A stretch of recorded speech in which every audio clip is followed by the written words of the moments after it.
안녕하십니까, 조재팔입니다. 자, 이 물건은 한번 관심을 가져보시기 바랍니다. 오늘 아침에 전화가 왔습니다. 이 물건을 낙찰받은 분으로부터 전화가 와서 하는 말이, 낙찰은 잘 받았는데 매각 허가까지 나왔습니다. 허가까지 나왔는데 법원에서 전화 오기를 불허가를 시켜야 된다, 이렇게 전화가 왔다고 합니다. 그래서 불허가 사유는 무엇이냐라고 하니, 지목이 농지죠. 농지고 농지 취득 자격증명서를 제출하러 되어 있습니다. 그래서 이분이 낙찰을 받고 5월 30일 낙찰을 받고, 그리고 농지 취득 자격증명서를 제출합니다. 그렇죠? 이렇게 최고가 매수 신고인이 농지 취득 자격증명을 제출했으니 당연히 매각 허가 결정이 나왔겠죠. 그런데 같은 날 공유자가 열람 복사 신청을 했습니다. 기록을 열람 복사했더니 농지 취득 자격증명이 제출되어 있다. 이렇게 해서 이 공유자가 신지면 사무소에 가서 난리를 쳤겠죠. 농지 취득 자격증명 발급을 왜 해줬느냐. 그랬더니 신지면 사무소에서는 농지 취득 증명 보완 자료 제출 및 효력 정지 요청 제출. 이게 무슨 소리냐 하면, 농지 취득 자격 증명 신청을 하면서 농업 경영 계획서 작성에 조금 문제가 있다. 내용을 수정해야 될 부분이 있으니 일단 효력 정지를 요청했다 이겁니다. 그리고 낙찰자에게 면사무소 담당 직원이 낙찰자에게 전화를 했다고 합니다. 공유자와는 어릴 때부터 친분이 있고 그러니 좀 잘 해결했으면 좋겠다. 이게 뭡니까? 그죠? 공무원이 이런 요청을 해서는 안 되죠? 권리남용이죠. 권리남용. 경매방해에 해당됩니다.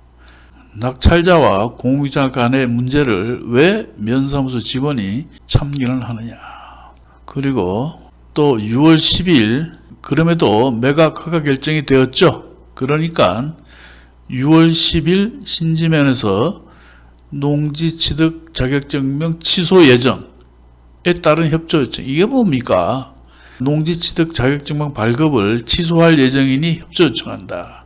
이거 공유자와 단단히 결속이 된 거죠. 자, 공무원이 이래서는 안 되는 겁니다. 그리고 6월 14일 어젠가요?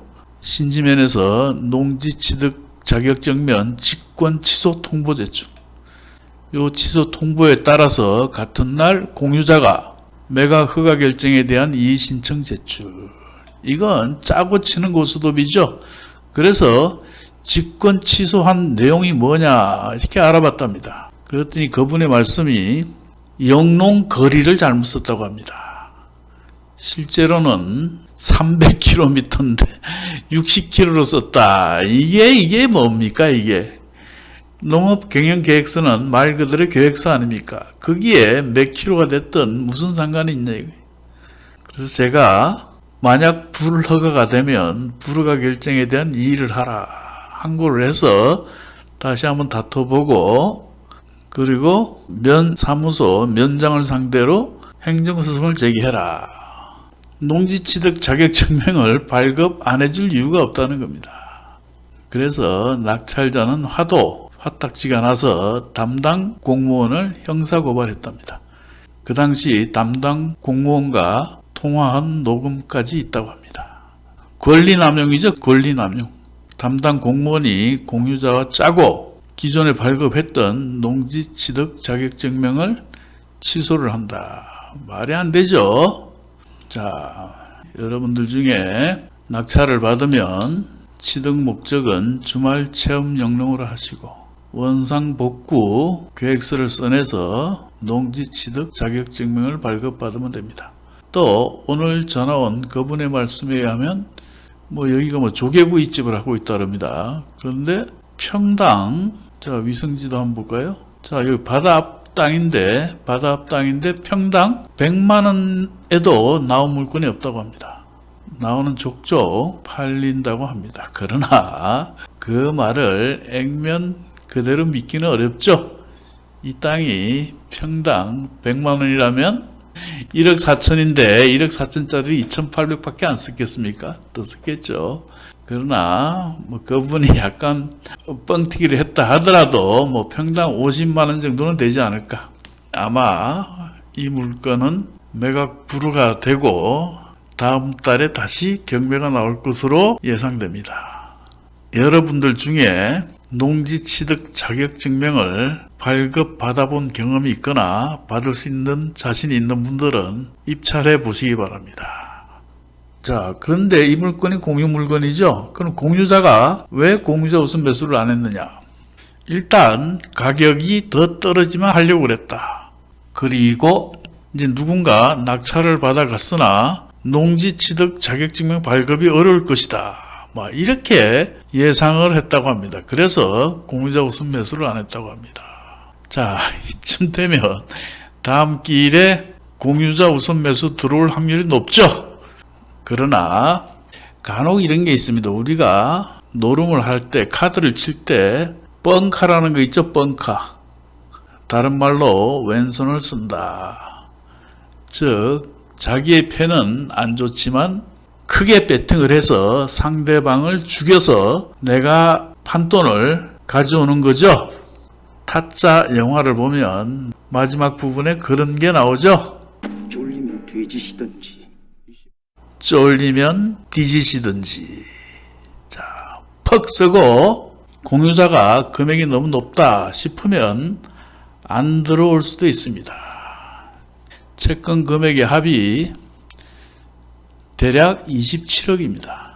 많이 빌려 썼죠? 그러면 적당한 가격에 낙찰받아서 빚도 갚을 생각을 하고 그래야지 거저 먹으려고 하는 이런 경우는 없어야 되겠죠.